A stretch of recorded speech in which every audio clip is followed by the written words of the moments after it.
Is organizing for us a possibility now, without being infiltrated, assassinated, incarcerated, or demonized? Organizing has always been a possibility for us. Definitely, I think a lot of people nowadays believe that, especially in the Black community, think for us to make any type of progression, we must become some type of monolith. But even, back in the days of, the civil rights movement, there were multiple factions within the Black community that worked both together and separately to achieve goals. So I believe that's what we need to work. Instead of just trying to become the same, we need to start working together in spite of our differences. And that's when we will be able to make true progression. No. You will always have those who will dissent, detract, and the minority's voice will be heard. The difference is, this isn't so much the minority. They are quiet. They are the quiet majority.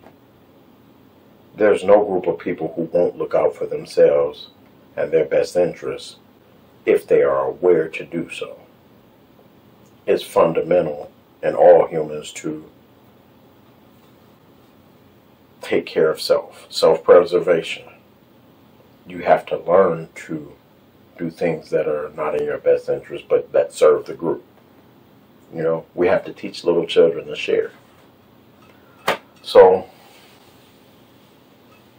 there's always going to be someone who will infiltrate because they want to know what's going on and to make sure it doesn't become so radicalized that they are affected out of self-preservation. You will have assassinations because fear-mongering is a way to suppress people. Fear is always a way to communicate. I'm not to be played with. You can only get so far with love and compassion. It will grow and grow until hate has to balance out that love. Their duality. One does not exist without the other because they need a comparison point. They are the same in some places, and then there's this huge contrast. What I understand better than anything is it's not so much whether we will be able to ever organize. I think it requires separation in order to value self as much as needed in order to come back to the table and say, now that we've gotten ourselves in check, we can thoughtfully request what we need. And the funny thing about making this request is, I heard this Dr. David Wall Rice talk about it at a talk at U of M. He says you go to your oppressor and you ask them to change their ways. And I go, how do you ask someone who has an advantage over you to do anything? You can't. Your voice is tiny. If they can keep their foot on your neck or their knee on your neck, no one changes until it affects them at a personal level. We often see that in how our Congress behaves.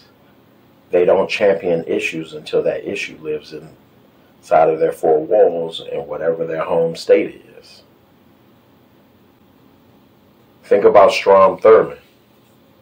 He didn't give a damn about no black folk until he has this black daughter that he secretly sends money to and provides for, because now black matters to him because he has a connection that is genuine and fundamental. It's part of the building block family. You often could see that people know things are wrong and secretly try to do better once it affects them. So what I mean by that is, think about this. If your mind is already conditioned to see people a certain way, and I'm talking about through servitude, slavery, being indentured, imagine producing heirs that don't have equal rights as you, and you go, oh my God, these are my people still. Look, that one looks just like me. Maybe a little browner, a little tanner, but that one looks just like me. Walks like me, talks like me. And you see yourself, and you have to change now because it is knocking on your interior doors, not your front door, but inside of the doors that are inside of your box. It disturbs things and hits you, in the heart. That's where change is going to come from. We are going to continue to be assassinated until we are one homogenized people, where there is no more distinction. That's the only way. But you have to get yourself together and your folks together to come to the table to make the request. And know that the request is not just a simple request for action. You have to be willing to make the ultimate sacrifice for it. Blood makes things change. Angry gets shit done. I know that sounds cliche, but I know it to be true. So, for me, they're going to keep locking us up. They're going to keep beating us up. They're going to keep burdening us with their problems until we get ourselves together and say, you know what? What if we walk away from the table? What if we? But we're so glued into needing to assimilate because we've been kept on the outside for so long. We don't even realize that we have this power, this strength, this economic. You could bash somebody's head in economically. They tried to hit Kanye in the pocket for his anti-Semitism. But how can you do that to somebody who's a Semitic person? And Adidas had to come back to him because they need what he offers.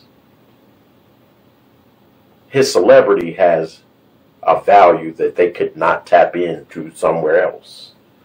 Music lives on forever, and the few dirty statements, and what that says is,